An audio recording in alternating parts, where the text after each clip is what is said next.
Good morning everyone! Naku, hating gabi na nung nalaman namin na wala na palang pellet sa aming mga baby. Kaya naman kami kagkag papunta ng Giftland dahil doon naman ang 24 hours na open. Abay di yung aming daddy's girl ay buntot ki buntot. Ayaw pa nga magpa-video niyaan. Ay daddy niya lang talaga ang makakapagpakita sa camera. Pero pag ako ay hindi talaga.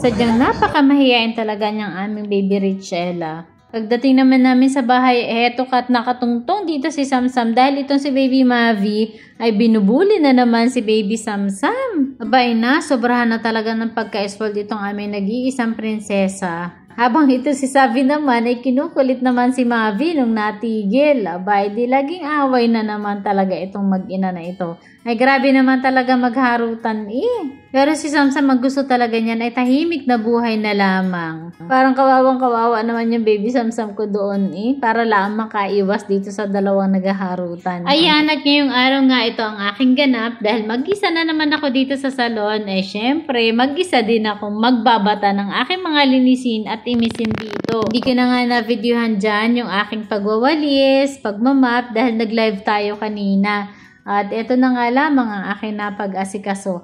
Ay saglit lang din naman ang aking paglilinis. Ay heto na. Diba? Sadyang napagkalinis.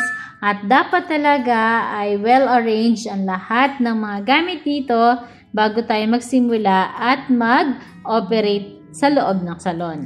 Para naman presentable sa ating mga kliyente, pag dumating sila dito, pagbungad pa lamang siguradong marerelax na sila ng husto. Dahil ang ating mga kliyente ay hindi lamang magpapaganda, kundi mas gusto nila na nagpupunta ng salon para mag-relax mula sa maghapong paggawa o isang buong linggo na pagtatrabaho, regalo na nila sa kanilang sarili ang pagpapasalon. Kung sa iba ay kaartehan ang pagpunta ng salon at mag-ayos ng sarili, sa ating mga kliyente naman, ito lang ang kanilang me time. At deserve na deserve naman nila yan. Huwag pagdamutan ang inyong sarili. Kung hindi nga ninyo pinagdadamutan ang inyong pamilya, ang inyong mga kaibigan, sarili nyo pa ba ang pagdadamutan ninyo? Kaya naman mula sa estante hanggang dito sa loob ng waxing room at facial room ay talagang sinigurado natin na malinis para yun nga ma-relax ang ating mga kliyente pag sila ay dumating. Maging dito sa ating washroom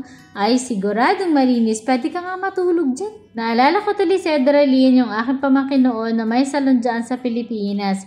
Ang sabi nga niya ay nako tita, dito 3 beses na ginagamit ang tuwalya sa ating mga kliyente. Anyway, pagkatapos nga niyan, syempre, nagkape na ang inyong salonistang mangyan. Katulad ng dati, black coffee pa rin with dates at etong aking samusa ang aking breakfast for today. Bandang tanghali nga na dumating naman yung aking kliyente na kineratin ribbon, highlights at kinulayan. So, ito na yung time para i-wash namin yung kanyang hair. Ito na yung result ng after wash ng ating ginawang treatment sa kanya. Ang keratin rebond with hair color and highlights. Katakot-takot na bilin na ginawa ko sa kanya. Lalong-lalo na wag talaga naliliguan ng hot water or maligamgam ang ating buhok.